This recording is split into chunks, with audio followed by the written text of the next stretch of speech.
I'm Ian Dilly. And I am Michael Sheehan. Greetings from the most serene republic of San Marino, where tomorrow's time trial is going to finish. We are going to get all into that later in the show. First things first, today. Stage 8 of the 2019 Giro d'Italia, which of course you can watch live and on demand on FloBikes. Today was the longest day of the entire Giro. 239 kilometers from Tortoreto Lido to Pesaro on the Adriatic coast. The last 2 days we have seen a huge battle for the breakaway. It has been going an hour and a half and more into these stages as riders lower down and the GC standings are fighting to be in the breakaway and make up some time ahead of the mountains.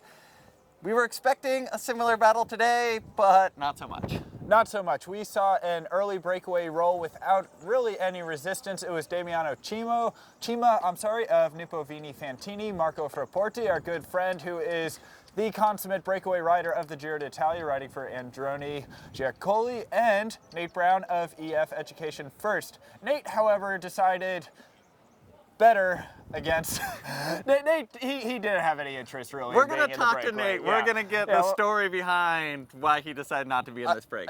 He had a bit of buyer's remorse pretty early into the going. Decided he did not want to be ahead of the field for 6 hours today, or however long it would be. So he drifted back and left the two Pro Continental riders to have a long slog on the front. And they did until they made their way to the hills, two Category 4 climbs and a Category 3 climb. Mr. Fraporti was still off the front when the KOM leader, Giulio Ciccone, lit out from the field, chased down Fraporti. They duked it out at the top of the climb. Ciccone got the points, came back to the field, but then attacked again. And we saw the dynamics, the heroics we were sort of expecting running into the line. The last 30K of this race was totally lit.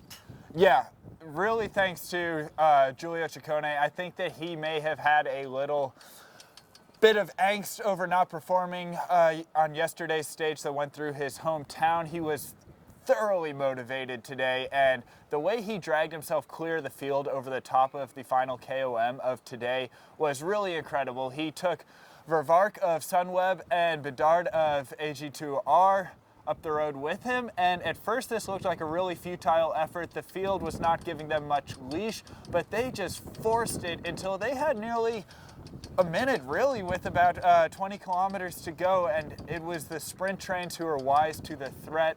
Lotto Soudal did the bulk of the pacemaking, looking after the interests of Caleb Ewan, and it was hovering around about 20 seconds when the breakaway entered some rain.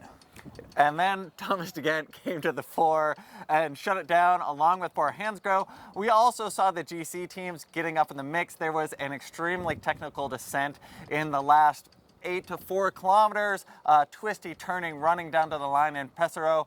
And Roglic was riding second wheel down this descent. They were not taking any risks ahead of the time trial we will have tomorrow in San Marino. Let's get into this sprint because Deceuninck Quickstep was right there on the front with Bob Jungels, and Elliot Viviani was up in the mix. He kind of came out of nowhere off the bottom of the descent. Incredible positioning from him, and all the leaders, all the sprint leaders were right there. Ewan, Ackerman, Viviani. It was the sprint finish we were hoping for.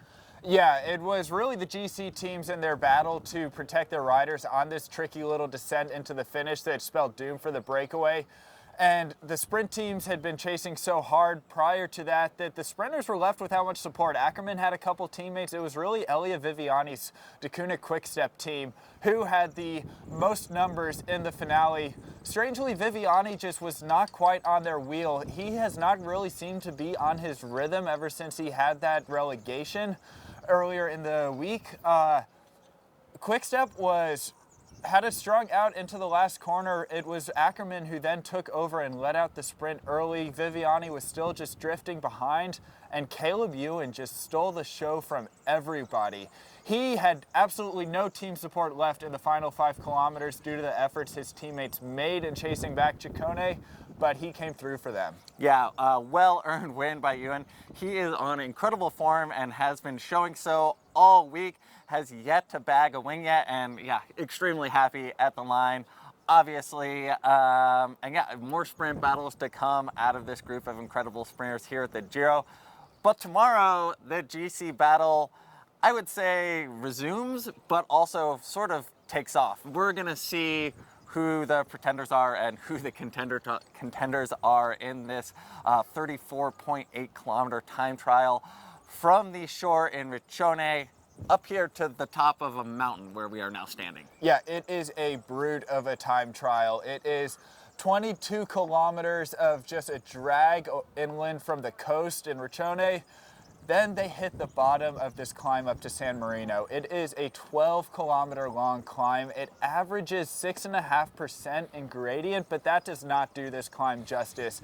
Ian rode this climb a little bit earlier in the day.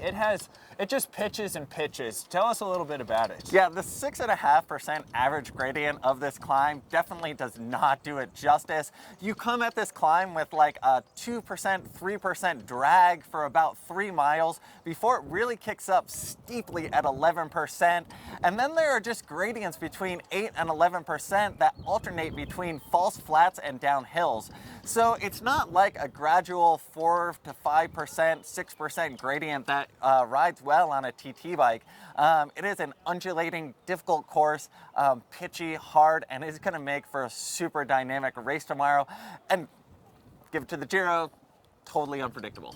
Yeah, and you are going to be treated to incredibly beautiful pictures during the race. We are on top of a castle right now. You just kind of have to see it to believe it. This is going to be a beautiful stage, and it is going to be really, really decisive in the battle for the GC, because this is when the climbing really starts to get underway in this year's Giro. Yeah, we are not even in Italy anymore. Yeah, this is actually the oldest surviving republic in the world. It is the 5th smallest country in the world, and it is one of 3 countries to be bordered entirely by one country. This is, of course, surrounded by Italy. Yeah, and just like you said, an incredibly beautiful setting with 3 towers on either end of this, cliffside village that we're standing on. Definitely tune in, again, live and on demand on FloBikes tomorrow. It's going to be an exciting stage. And if you can't watch our recap shows, you can now listen to them on our iTunes podcast. Look up the FloBikes podcast on iTunes, where we will have all of our shows, all of our preview content, as well as interviews with riders and other content we produce here at the Giro d'Italia.